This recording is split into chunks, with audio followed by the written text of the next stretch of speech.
The Grinch That Stole Christmas.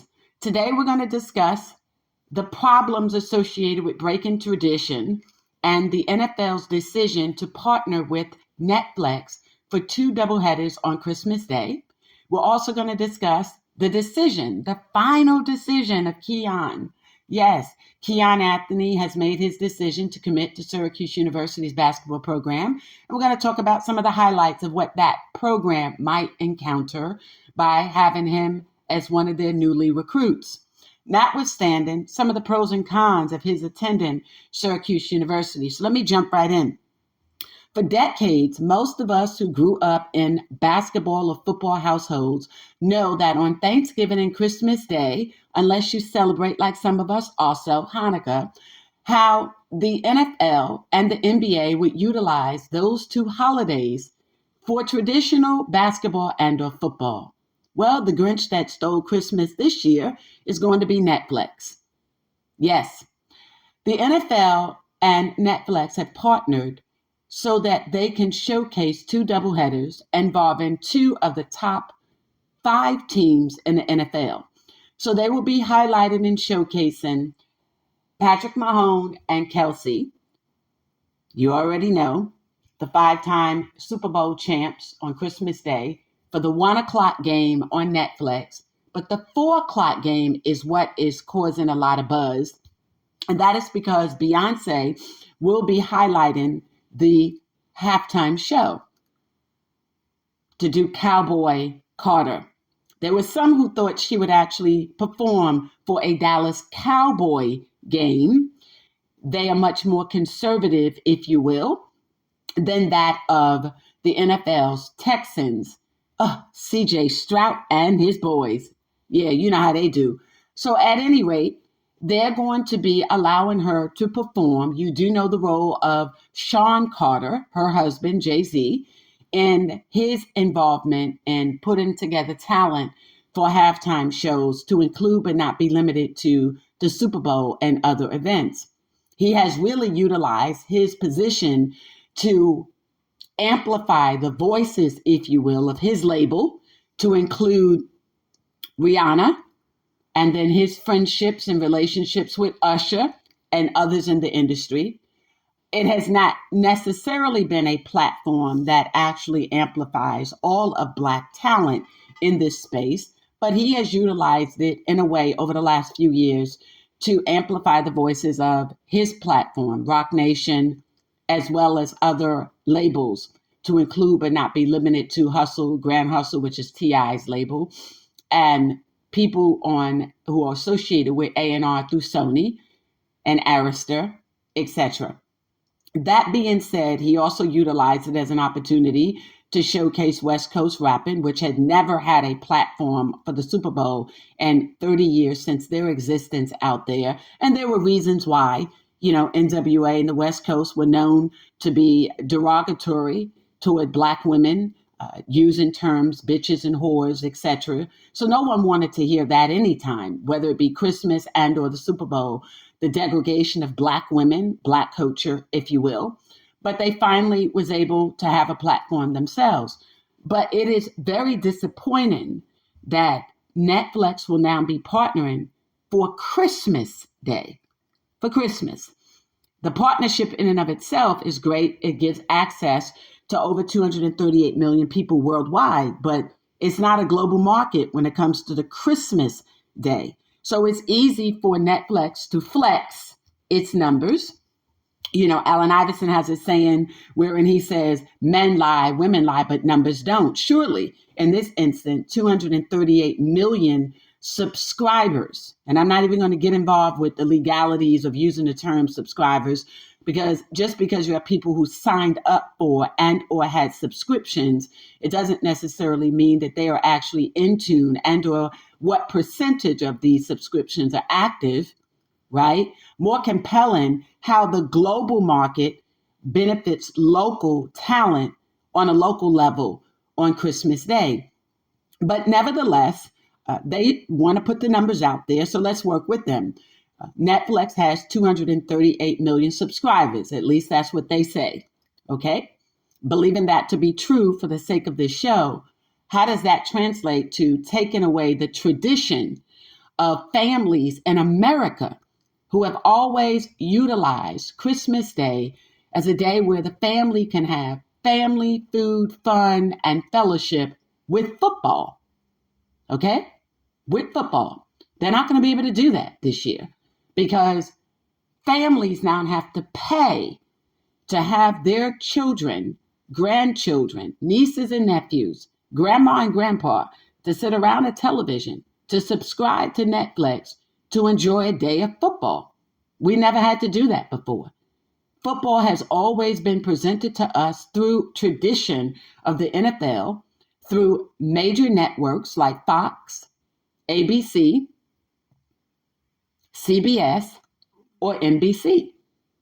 So with those networks, we've simply been able to turn on the television set and sit around, eat, laugh, and enjoy football. Family, friends, food, fun, fans, and football. So the NFL and Netflix are now the Grinch that stole Christmas. Because now families are going to be forced to subscribe to catch Christmas Day football with 2 out of the 5 top football teams. We already know you have the Detroit Lions, Buffalo Bills, the Ravens, Kansas City, and the Washington Commanders. And so to catch 2 out of those 5, we now have to pay for those who do not have a subscription. And let me put this into proper perspective because a lot of you have resources, but there are many people who do not. And so let us look at what is really happening out here. Following COVID, the United States was able to obtain data which let them know that over 50 million households did not have the following. What some of us consider part of the basic tenet, they did not have access to telephones, nor cable or internet. For some of us, we deem that, well, that's a luxury. It is not. It is not a luxury for children to have access to online learning. It's a basic tenet. It's not a luxury for families to have access to phone service. It's a basic tenet. And it is not an access if you live in rural America. It's not a privilege to have access to basic television. And they needed cable access to do that, Wi-Fi, 5G. And so through that, Congress passed funding for ACP, the American Connectivities Program, to give youth and families in urban corridors and rural corridors access. Middle America didn't have that either. And so 50 million households now had access to basic tenets, telephone, cable, and internet. Imagine that. But then the Biden-Harris administration did not reauthorize the funding. So now you have just that many households who don't have it. So now we say to these households for Christmas Day that you're going to need to have not only internet access and cable, but you're going to also have to be able to subscribe and pay Netflix. For us to do what? See Beyonce perform Cowboy Carter? So let me say this with all due respect.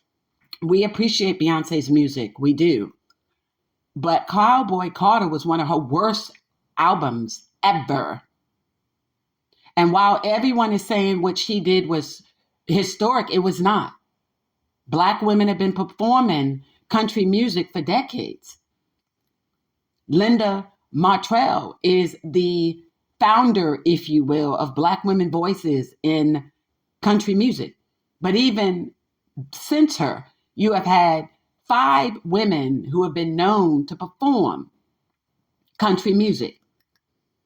Go to Soul and Country. It is a website that allows for you to see different Black women in country music over the decades. And they've been performing, and Black men as well. So what Beyonce gave us was renditions of her voice in partner and collaborations with white artists and or music written by white women. How is that historic for Black purposes in a space like country music? Jolene's is Dolly Parton's music and has been so since what, the 60s, 70s? Blackbird or Butterfly is Paul McCartney's music. And the other song was Nancy Sinatra and the Beach Boys. I can go on and on. So that was not music written by Beyonce or Black women in that space. And the song that she chose for Black women in country music to perform was written by Paul McCartney. So to this end, it was her worst album in terms of showmanship, in terms of her performance, in terms of music collaborations with Miley Cyrus and the like. And I like Miley. I do. I like Miley, her music. She has one about being young and us reaching an age once you turn 30, that all of a sudden when we turn 30, you're not going to really be able to enjoy your youth anymore. And you kind of look back on some of the things you did and didn't do or should have done. So I like that song that she did. I really do.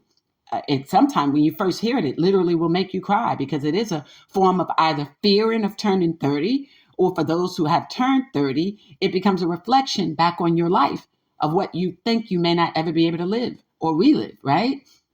So I get that. I understand that. Music is definitely universal, but wherein everyone's out here talking about it's historic, well, then we'll put it into that perspective.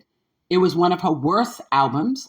Don't know how she got 11 Grammy nods for it, or Album of the Year. I think that's attributed in part to the missive speech that was given by her husband, Jay-Z, in regard to almost publicly admonishing Grammys for not acknowledging her for Album of the Year. Well, if you put out an Album of the Year, you're going to get consideration for it. To date, Taylor Swift and Billie Eilish have basically, Billie Eilish, right, have basically been the consideration. And it hasn't been like their music has been great either.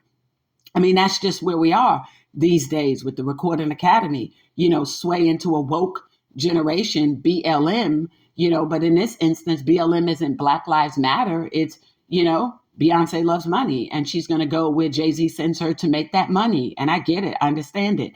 He's her manager, do what he tells you to do in that space and at home too.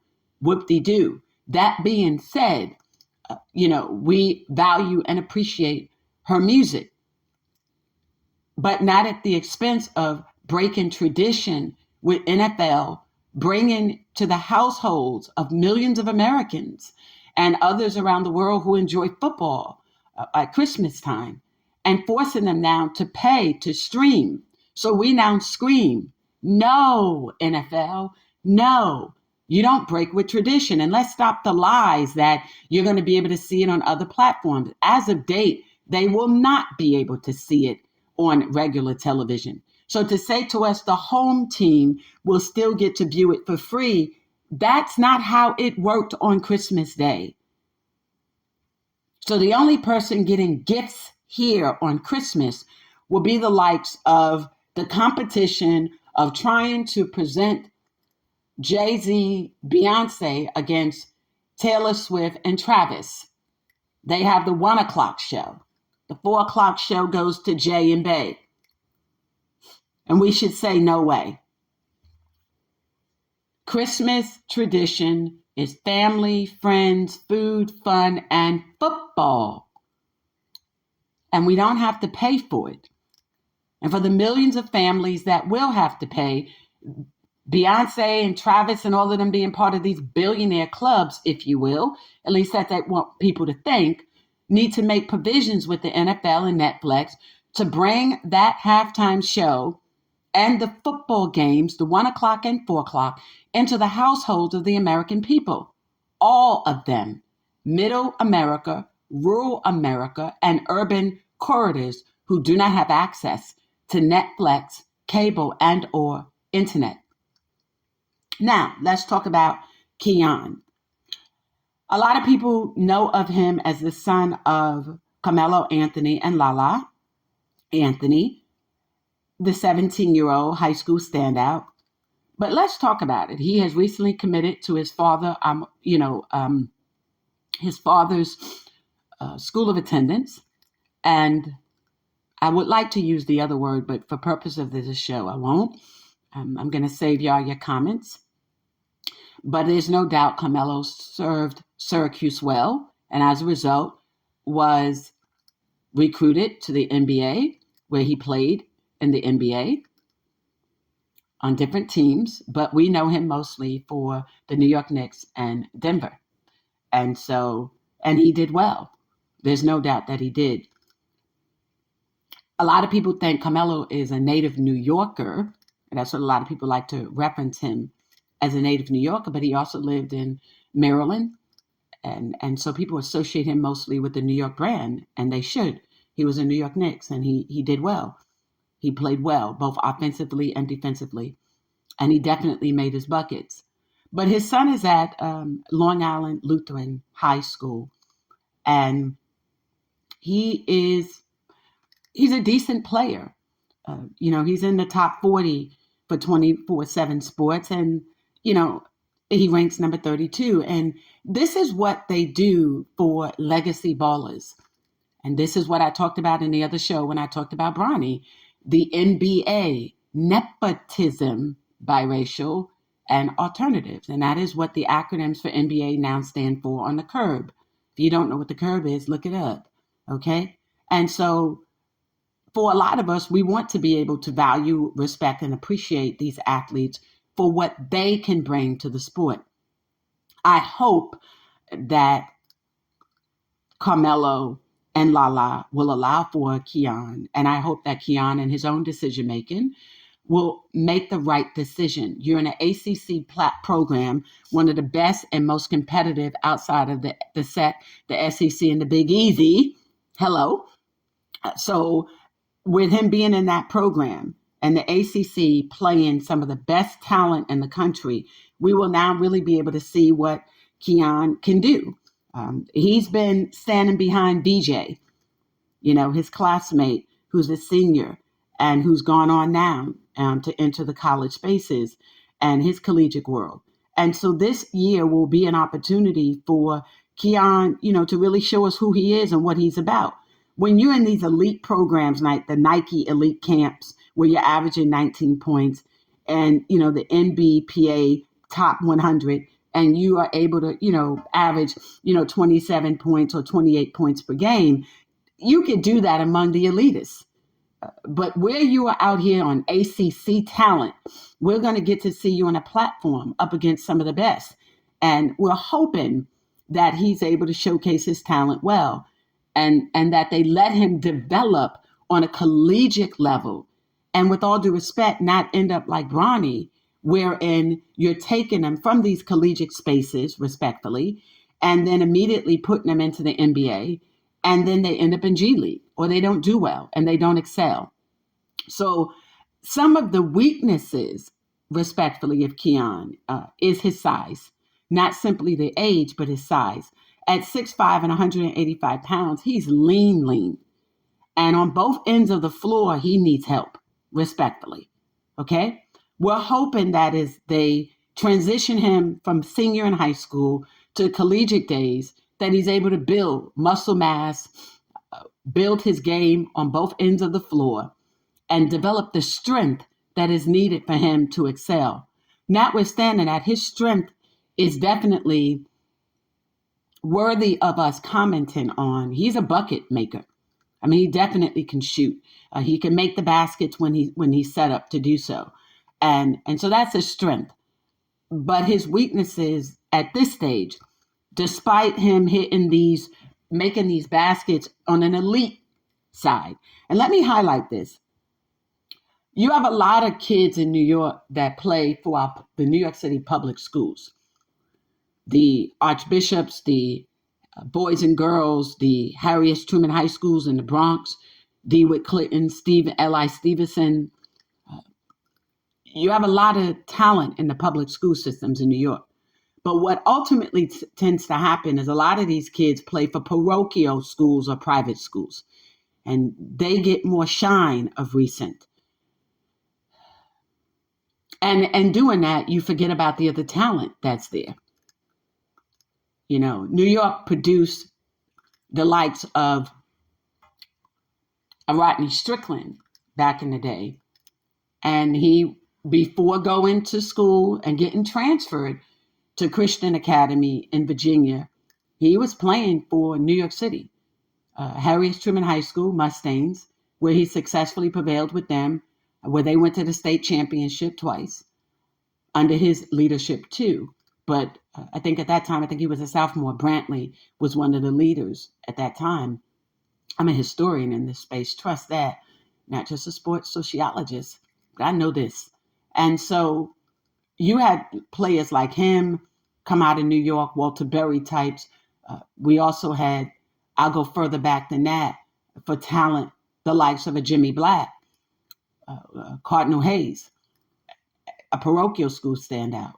But it was the standouts like the Rodney Stricklands, who didn't go to parochial schools in New York, who played in public high schools that allowed for people to see what they could do on that level.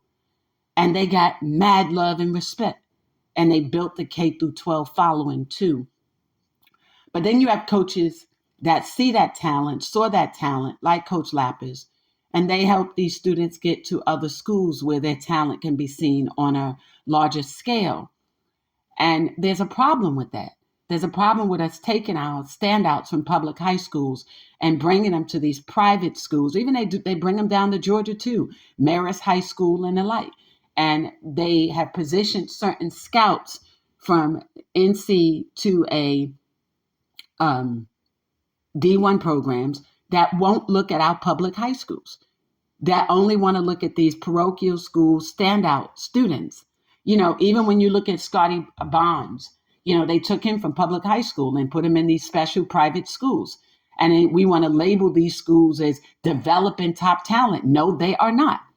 The public schools for which they came from developed the talent. This is one of the reasons why people loved Allen Iverson and that generation of ballers who came out of public high schools like a Bethel. These were the schools that were developing talents, the Coach Baileys, if you will. They developed these high school standouts. And then ultimately, by the time they're in their junior year, maybe senior, you send them over to these private parochial schools, and then they get the credit for developing this kind of talent. They didn't. So wherein these kids get that kind of attention, mostly all of them flunk collegiately. And if they're not flunking on that level, they end up G League. And for the few, the very few who make it to the NBA, unless you are Stephon Curry, who came out of a small school like Davidson and excelled, the rest of most of them won't. There is something to be said about schoolyard blacktop ballers. That's real ballers. And those ballers, they get that attention. The rest of it falls down to NBA, nepotism, biracial, and alternatives. And that's that. So we're hoping that Kiyan will perform at Syracuse. I'm hoping this young kid can come into his own. I think he can, he will. His parents are generally grounded. His dad is. And so in this space, and so let's hope that they let and do the right thing by him. They don't pull him out too soon. He doesn't end up on the Bronny track, bringing him in and then putting him in a G League. Thank you for joining me today on Field to Rim. This is Lisa Hampton. Love is selflessly authentic, having all money, power, talent, opportunities now. And we out.